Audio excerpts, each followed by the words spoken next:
Bonjour à tous, c'est Simon Madiou et je vous retrouve pour évoquer avec vous le The 50 de ce lundi du côté de Clairefontaine-Deauville.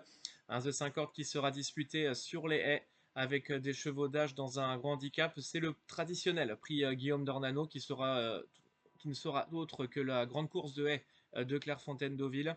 Des chevaudages donc au départ sur 3600 mètres. Le départ sera donné à 18 h, ça sera dans le quatrième rendez-vous du programme. On aborde directement cette course avec notre favorite et c'est un petit coup de poker amusant, le numéro 11 Slice and Dice, qui avait fait de bonnes choses l'an dernier sur cette piste de Clairefontaine en remportant notamment son gros handicap sur le steep, mais elle avait également très bien couru sur les balais au cours du mois d'août dans un bon lot.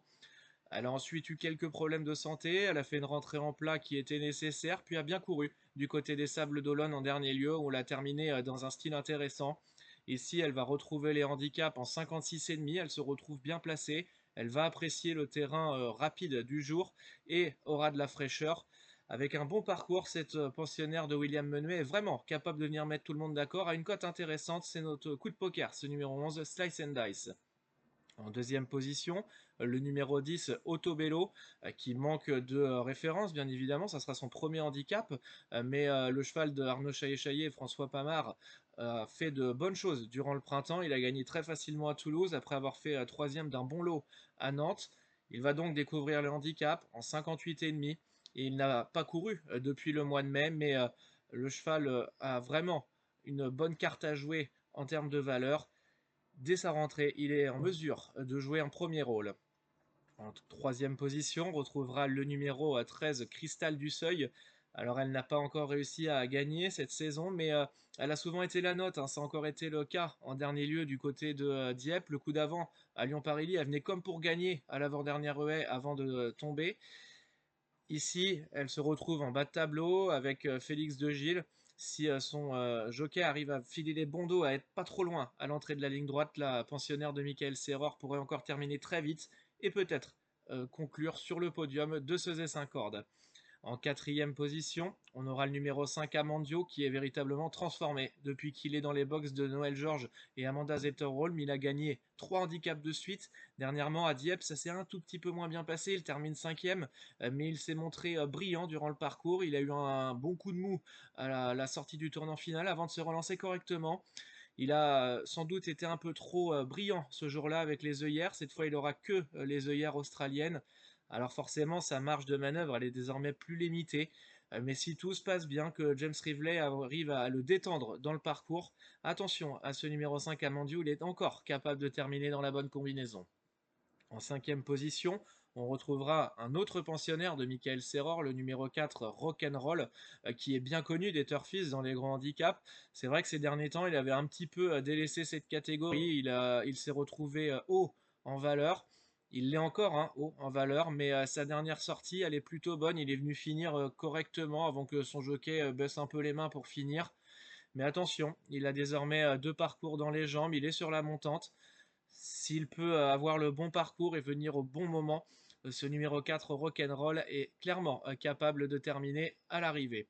Enfin, on terminera en sixième position avec le numéro 14 Naruto. Alors forcément, sa marge est un petit peu plus limitée, c'est difficile de le voir gagner avant coup, mais ses dernières sorties, elles sont toutes bonnes. C'est un cheval qui se monte dans le groupe de tête et qui peut aller loin ensuite. Voilà, gagner, ça sera pas facile, mais si avec des conditions favorables, pardon, il doit être en mesure lui aussi de terminer à l'arrivée. On récapitule donc avec notre coup de poker gagnant, le numéro 11 Slice and Dice, le numéro 10 Autobello, le numéro 13 Cristal du Seuil, qui sera peut-être finalement la bonne base, la base spéculative de cette épreuve, le numéro 5 Amandio, le 4 Rock'n'Roll et le 14 Naruto, en chiffres 11, 10, 13, 5, 4 et 14. Pour les repérer, on reste dans un premier temps du côté de Clairefontaine-Deauville en Réunion 1 avec le 502, le petit cheval, qui va courir dans la cinquième course, donc à 18h35. Le pensionnaire de Florian Belmer n'est pas facile toujours à monter, il se monte parfois fautif, mais quand il est bien, il est vraiment capable de bonnes choses et il l'a prouvé en dernier lieu en gagnant un gros handicap sur cette piste et sur les haies. Le cheval ici se retrouve avec plus de poids dans une course à condition. Mais normalement, s'il se montre appliqué dans ses sauts, il doit être en mesure de confirmer et de jouer au moins le podium.